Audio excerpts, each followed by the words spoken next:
Magandang araw po sa lahat ng listeners ng inyong programa. Hayaan niyo po sana na ikwento ko ang aking buhay. Alam ko po na marami ang manghuhusga at magagalit sa akin pagkatapos niyo marinig ang kwento ko.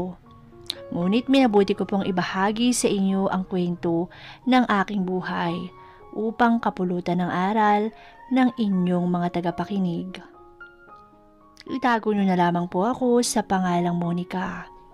30 years old na nakatira dito sa Batangas. Maraming nagsasabi na maganda daw ako. Galing ako sa hirap na pamilya. Dumating sa buhay ko si Jack noong 31 years old ako. Hindi na din yung tunay na pangalan. Masasabi ko na isang responsableng lalaki si Jack. Kaya naman, nakuha niya agad ang matamis kong oo, kahit na hindi ko pa siya ganoon kakilala. Masayang masaya si Jack nung araw na sinagot ko siya, at halos magkatalon pa nga ito sa kanyang tuwa. Lumipas ang ilang taon, ay napagdesisyonan namin ni Jack na magpakasal dahil mahal na mahal namin ang isa't isa. Isa pa, patanda na rin naman kami. Kinikilig pa nga ako sa tuwing naaalala ko kung paano nag-propose sa akin si Jack. Inaya niya ako noon sa isang magandang restaurant at pagdating namin doon, napaka-romantic ng lugar. Maraming petals ng rose ang nagkalat sa sahig.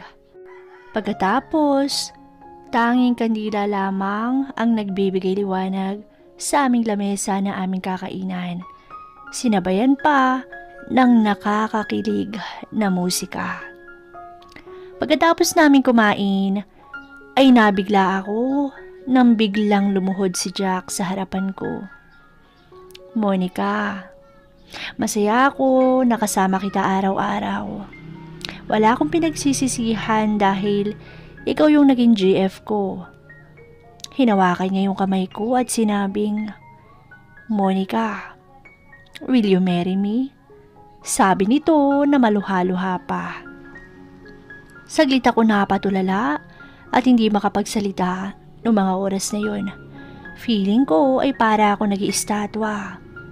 Hindi ko namalayan na tumutulo na pala yung luha ko at sinagot ko siya ng, Yes, Jack, I will marry you. Sabi ko na umiiyak at yumakap sa kanya. Masayang masaya ako dahil papakasalan ko ang lalaking mahal ko at alam kong mahal din ako. Alam ko din na isa siyang magiging mabuting ama sa magiging anak namin pagdating ng araw. At yun na nga, pagkatapos namin kasal ni Jack, ay kinausap niya ako na makakasama namin ang biyanan kong lalaki sa aming bahay dahil mag-isa na lamang ito sa kanyang buhay. Matagal na itong iniwan ng kanyang asawa. Wala namang problema sa akin dahil mabait naman yung biyanan ko, kaya pumayag na lang ako. Isang gabi, naglambing ako sa asawa ko.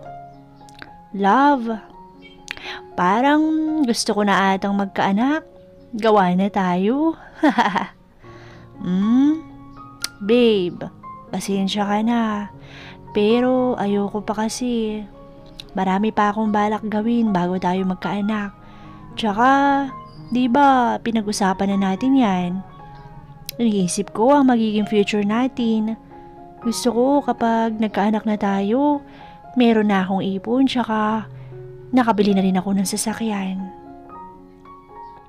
Hindi na lang ako nagsalita at sumimangot.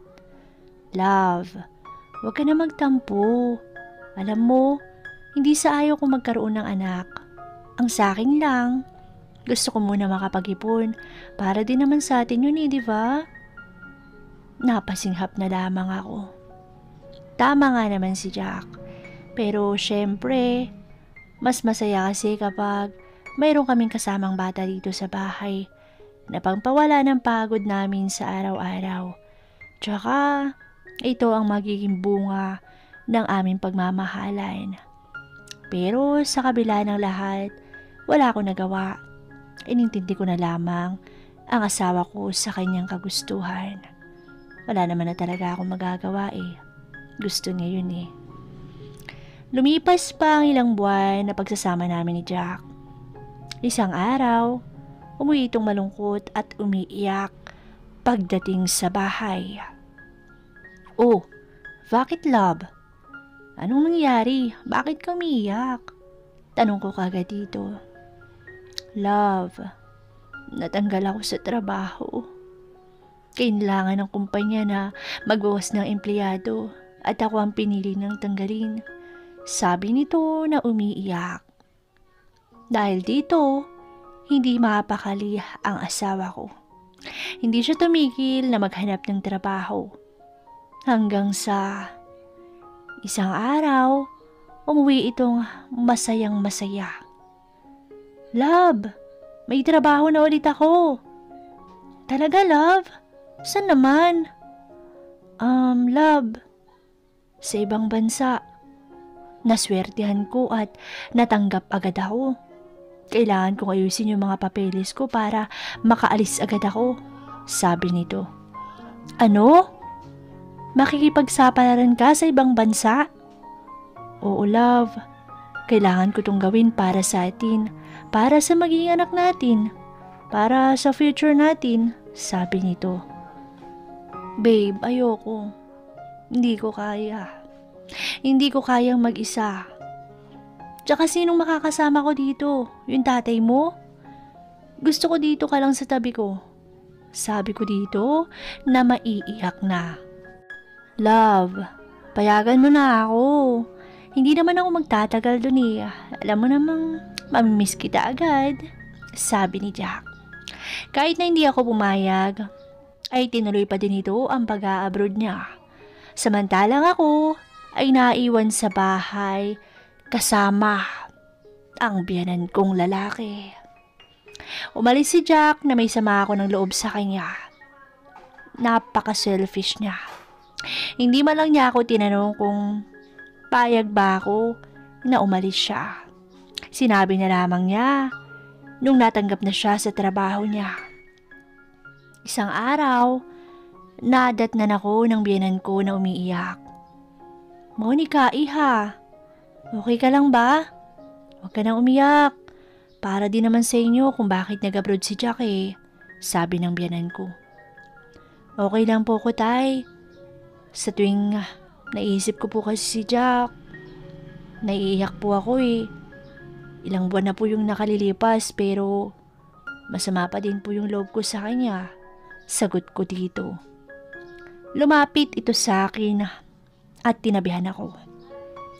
Monica, siguro hinahanap-hanap mo yung pangailangan mo bilang isang babae. Kaya din siguro ayaw mong payagan na umalis si Jack, no? Wika ng biyanan ko. Nagulat ako sa sinabi nito. Namula ang mga mukha ko. Tay, hindi naman po sa ganun. Wika ako dito. Pero sa pagkakasabi niyang yun, ay namula ang aking mga pisngi. At alam kong napansin niya yun. Lihim pa nga ito na napangiti. Iha, sabay hawak nito sa aking mga balikat. Alam mo, kaya ko din namang ibigay yung hinahanap mo eh. Malakas pa ako. Hehehe. Pagbibiro pa nito. Natulala ako sa sinabi niya at hindi ko na namalayan ang mga sumunod na nangyari. Napapayag ako ng biyanan ko sa gusto niya. At oo, tama po kayo ng iniisip. May nangyari po sa amin ng biyanan ko. Lumipas pa mga buwan at patuloy pa din ang kasalanan na ginagawa namin ng tatay ng asawa ko. Nalingid sa kalaman niya dahil nasa malayo siya. Madalas akong kamustahin ni Jack. Halos araw-araw ay hindi ito nakakalimot sa akin. Pero sa tuwing tatawag ito ay umiiyak ako dahil lingid sa kaalaman nito na patuloy ang ginagawa namin ng tatay niya. Ewan ko ba sa sarili ko kung bakit hindi ako makatanggi. Siguro nga ay tama si tatay na hinahanap-hanap ko ang pangailangan ko na si Jack dapat ang gumagawa. Ngunit wala siya kaya heto. Heto ang nagaganap ngayon. Tila ba naging sunod-sunuran ako. Paano nga ba takasan ang ganitong pangyayari? Kung sa kabila ng lahat, sumasaya ako sa ginagawa namin. Oo, mahal na mahal ko si Jack. Pero sa mga panahong nangailangan ako bilang babae, ay wala siya sa tabi ko. Lumipas ang ilang taon, nalalapit na ang pag-uwi ni Jack. Kinausap ko si tatay na itigil na ang kalokohan na ginagawa namin. Tay, ano po kasi, itigil na po natin yung ginagawa natin. Hindi ko na po kaya. Hindi ko na po kaya na lokohin po yung anak nyo. Guilty na po ako sa ginagawa nyo. Ayoko na po, tay. Nakakaawa naman po si Jack. Nagtatrabaho siya sa ibang bansa para sa akin. Pero heto ako ngayon. Ganito yung ginagawa ko. Umiiyak kong sabi kay tatay. Pumayag naman siya sa sinabi ko. Ngunit isa pang pagkakataon na hindi ako nakatanggi sa kanya. Sa hindi may paliwanag na damdamin ay napapayag ako ng biyanan ko. At kinagabihan ay naganap ang hiniling niya sa akin. Nang biglang mag-ring ang cellphone ko. Si Jack ang tumatawag. Pilit kong inaabot yung cellphone ko para i-cancel ang tawag. Ngunit nasagot ko ang tawag niya nang hindi ko sinasadya. Narinig lahat ni Jack ang lahat ng pangyayari nung gabing yon. Pagkatapos namin, ay nakatanggap ako ng text sa kanya. Bakit nyo ginagawa sa akin to? Bakit sa tatay ko pa? Ang sakit, ang sakit-sakit. Nagpapakahirap ako dito para sa future natin. Pero anong ginawa mo? Niloloko mo na pala ako. Niloloko nyo na pala ako ng tatay ko. Bakit?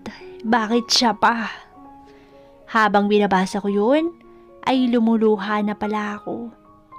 Hindi ko na siya nireplyan dahil galit na siya sa akin. Isang linggo ang nakalipas na pagdesisyonan ni Jack na umuwi na lamang ng Pilipinas dahil wala naman ang dahilan para magpakahirap pa siya sa ibang bansa. Simula nung malaman niya na niloloko na pala siya ng asawa at ng tatay niya.